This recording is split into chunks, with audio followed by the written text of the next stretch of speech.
Top quality और consistent performance के लिए सिर्फ सिल्वर पंप्स। टॉप क्वालिटी और कंसिस्टेंट परफॉर्मेंस के लिए सिर्फ सिल्वर पंप्स, नाम याद रखना। आषाढी यात्रेच्या कालावधीमध्ये भाविकांना दर्शन देऊन थकलेल्या विठुरायाचा शेनोटा काढण्यासाठी आज खरं तर प्रक्षाळ पूजा केली जाते। महाराज, काय ह्या प्रक्षाळ पूजेची खरं तर परंपरा आहे?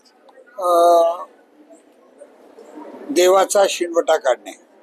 गेल्या 27 तारखेपासून देवाचा पलंग काढला होता आणि पांडुरंगाकडे लोड देण्याची परंपरा आहे, आईसाहेबाकडे तकिया देण्याची परंपरा आहे आणि त्या दिवसापासून 24 तास देव उभा असतो आणि देव उभे राहिल्यामुळे देवाचे सर्व राजोपचार पूर्णतः बंद असतात आणि राजोपचार मध्ये फक्त 3च गोष्टी होतात।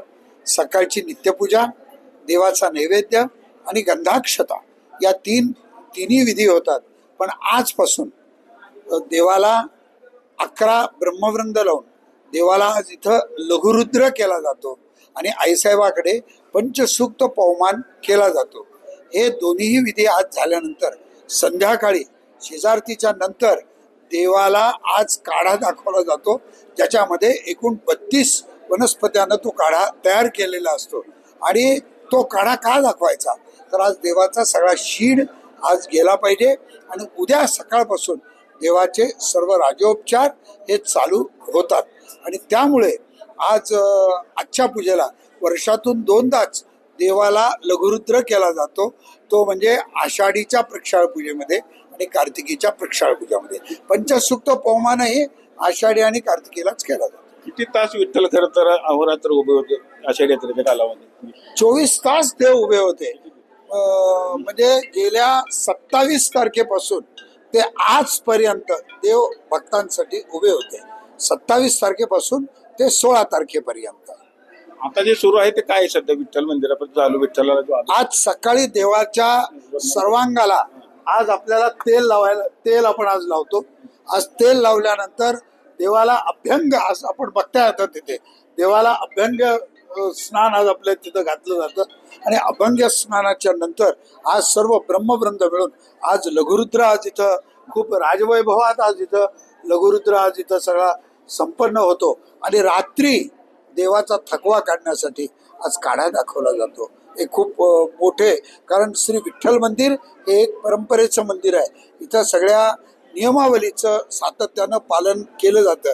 इथं कोणाच्याही मनात जर काही आलं तर काहीही होत नाही।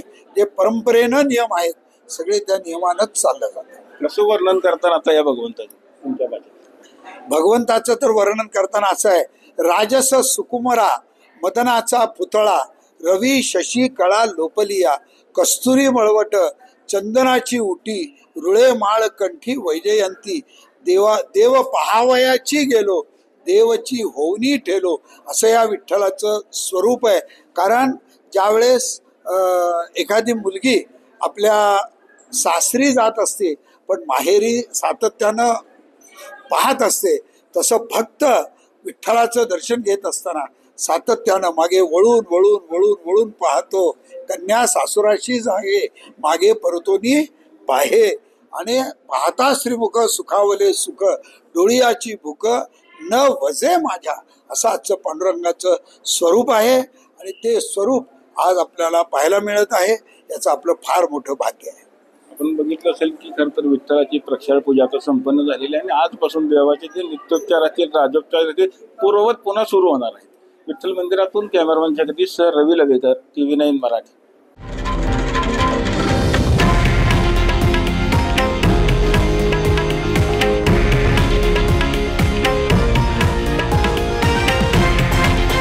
हे आहे देशातील नंबर 1 न्यूज नेटवर्क आणि आपण पाहत आहात TV9 मराठी, एकमेव।